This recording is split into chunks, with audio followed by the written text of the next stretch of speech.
Just Soundword. Let's all welcome Miss Regine Velasquez Alcacid. Alam mo na excited yung mga vloggers. Mag-doble yung ano nila, yung videos nila. Nung iniwan ko siya, nakahilata. Nanonood ng K-drama. Hindi siya naman magbihis, no? Pero nakakatuwa, Ogie, kasama natin sila dito. Kahit apat ang kasabay na. Ay, talaga? Kinabot mo yung tone bell, kinabot mo sa soup, at yung iba. Yes, pero yan, eto na po si Ogie. Hello! Masarap ba yung pagkain? Ayan po ang nagluto po niyan yung aking one of my BFFs. Palakpakan po natin si Mr. Paolo Bustamante. Ayun po siya.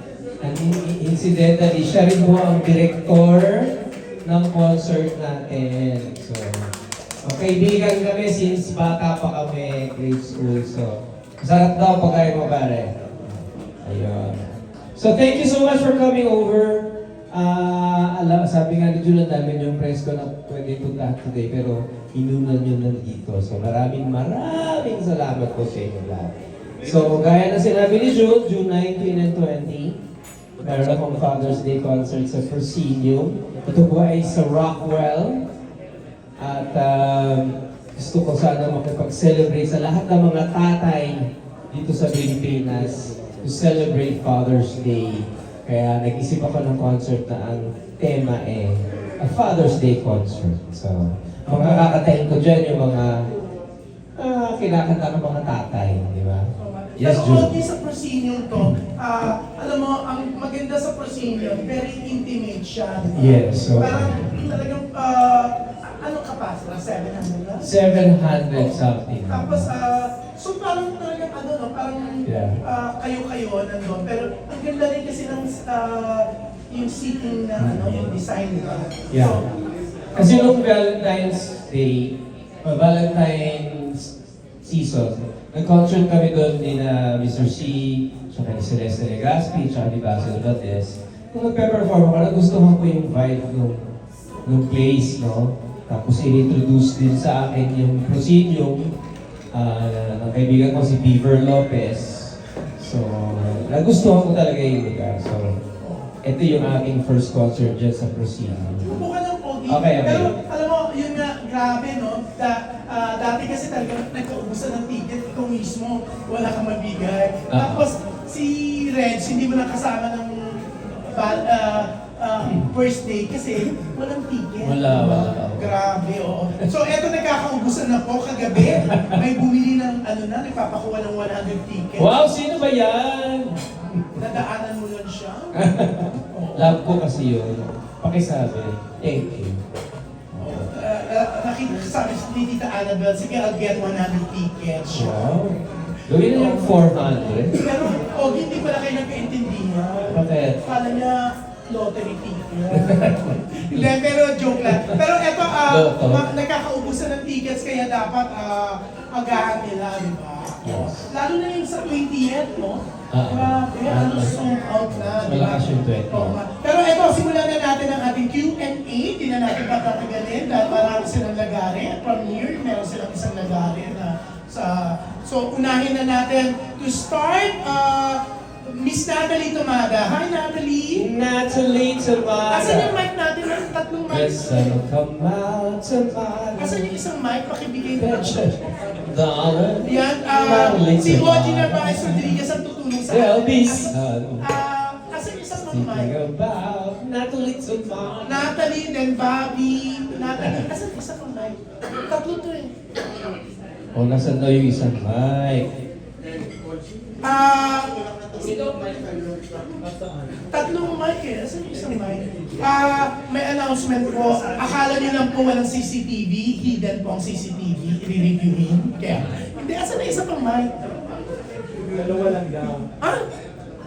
Eto na Natalie. Dito ka na pala. Hi, Nat. Mali ang press release si Paolo. Tatlo daw na. Naghahanap sila isa pang mic, pre. Dalawa lang. Okay. Sir Ogie, pakwento naman what can we expect from the concert? So, Daddy Oki is a concert for all the daddies. So, syempre, daddies na mga kabatch ko, and the younger dads. So mga kakantahin ko dyan yung mga time nung high school pa kami. Yung mga Earth, Wind & Fire, yung mga Holy Notes, yung mga sikat ng panahon natin. Oh, and of course may OPM din tayo. Diba? Yung mga Apo songs. It's very different from all the concerts na ginagawa ko. Kasi yung mga concerts ko, laging kanta ko lang kinakanta ko. So this time around, it's a throwback sa lahat ng songs na pinalakihan namin. So typically, kaya siya Daddy Okie. Kasi I had a series before, no? Ogie Okie. Yun naman, ang concept noon was, pinapakanta ko yung audience. Ngayon naman, mga tatay naman ang pakakantahin ko. Mga tatay ang nahihilig yan kumante. So it's a chance also for the daddies to jam with me. Pero, follow-up question. Sir, di ba yung last na, ODMT series, naging successful din, di ba? Yeah, paulit-ulit yun, parang Ilang beses? tatlo yata ako. It was successful. Pero Yes. how do you, bakit siya naging parang successful? Ito na ba yung parang, Alam mo, napansin ko sa mga audience ko, which is basically mga matatanda, gusto nila tumawa, gusto nila mag-sing along, and then they're very interactive yung naging audience ko. So, I think that nagawa natin yung branding na gano'n. Na manonood sila, mag-enjoy sila, makikikanta sila, makikipag-usap ako sa kanila. Yung interaction ko, hindi lang ako nasa stage. It's like a big party na nakikipag-enjoy ako sa kanila. So, ang gusto ko lagi kasi sa concerts ko, yung pag nanood ka, syempre magagandahan ka sa mga repertoire, sa mga songs. But at the same time, tatawa ka, diba, in between. And then pag uwi mo, yung feels mo, yung masaya ka lang, diba? Yung hindi ka nasawi, dahil yung lungkot ka nung kanta yun. Pero, syempre may mga ganong parts din, but it's more of, well, that was fun. Stress reliever, diba? Parang gano'n yung hatid ng branding ng mga shows ko. okay, last question, Sir Ogie. Yung mga kanta mo, parang may resurgence na recently. May iba ka bang kanta na parang sana bibigyan ng new revival? Nag-usap kami ni Boss Vic. May mga plano siya pero iniiwan ko na lang sa kanya kung ano yung gusto niyang gawin. But he was telling me he had plans for the other songs. A lot of my songs kasi are with Viva. Yung iba naman nasa EMI. So, ayun, may mga plano. Ang dami ko nakikita mga nagpo-post ng mga bata, mga teenager, kumakanta ng Ikaw Sana, kumakanta ng Bakit Ngayon Ka Lang, or nandito ako, di ba? So, it's good. Sarap. So, but I leave it to them. Thank you then. Yeah, thank you, Natalie. And syempre, ito na next, ang pinakabagong vlogger. Yan. Uy, hindi ikaw, Bobby? Bakit ka nag-expert? Ay pala ito. Hindi, si Bobby Riquentina. Yan. Oo naman, kilala ko yan si Bob. Sir, magandang umaga. And congratulations sa Daddy. Sir, may concert din kayo sa Australia, di ba? Yes. So, Paano nag-arrive na dapat sa Australia ang concert? Not sa US or actually, series siya, no? Kasi kararating ko na actually kahapon from Canada. Yes, a Q&A, no? That was our 12